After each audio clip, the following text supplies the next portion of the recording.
নমস্কার বন্ধু, আমি পিয়ালি। আমার চ্যানেলে তোমাদের সকলকে স্বাগত। আজকের রেসিপি অতি সাধারণ ভাবে তৈরি অসাধারণ মুগ ডাল রেসিপি। বন্ধুরা দেখো, এর জন্য আমরা প্রথমে মুগ ডালটা নিয়ে হালকা করে ভেজে নিয়েছি, নেওয়ার পরে সিদ্ধ বসিয়ে দিয়েছি। বন্ধুরা দেখো, এই যে সিদ্ধটা হয়ে গেল। এবার আমরা আবার কড়া বসিয়ে কড়ায় তেল দিয়ে দিই। দেখো বন্ধুরা, আমাদের তেলটা গরম হয়ে গেছে। এবারের মধ্যে দুটো তেজপাতা ফোড়ন দিয়ে এর মধ্যে অল্প গোটা জিরে ফোড়ন দিয়ে দিলাম। দিয়ে এর মধ্যে একটু নেড়ে নিয়ে আমরা আদাটা ঘষে দিচ্ছি। তোমরা চাইলে বেটেও দিতে পারো।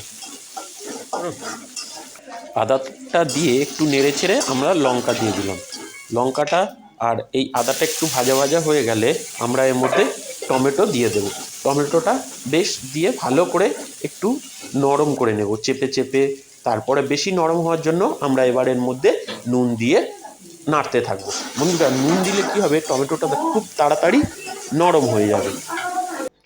বন্ধুরা দেখো, আমরা এবারে এর মধ্যে হলুদ দিয়ে ফের মেশাতে থাকছি। বন্ধুরা, আমাদের এই সাধারণ রেসিপি তোমাদের কেমন লাগছে তোমরা কিন্তু জানাতে ভুলো না। এরপর বন্ধুরা আমরা জিরের গুঁড়ো একটু দিয়ে দিলাম, দিয়ে ফের ভালো করে মশলাটাকে কষিয়ে নিলাম।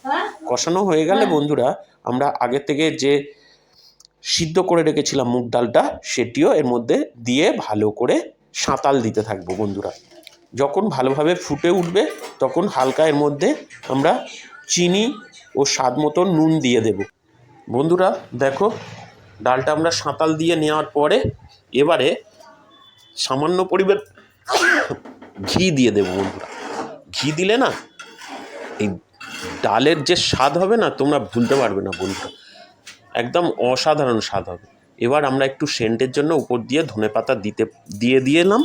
তোমরা চাইলে দিতেও পারো, নাও দিতে পারো। তোমরা যদি ধনেপাতা না পছন্দ করো তাহলে দিও না।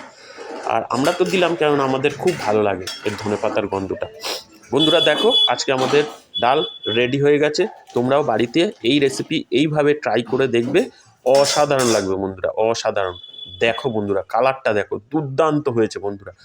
আর খেতে ও অপূর্ব অপূর্ব। বন্ধুরা টাটা, গুড বাই বন্ধু, দেখা হবে পরের ভিডিওয়ে।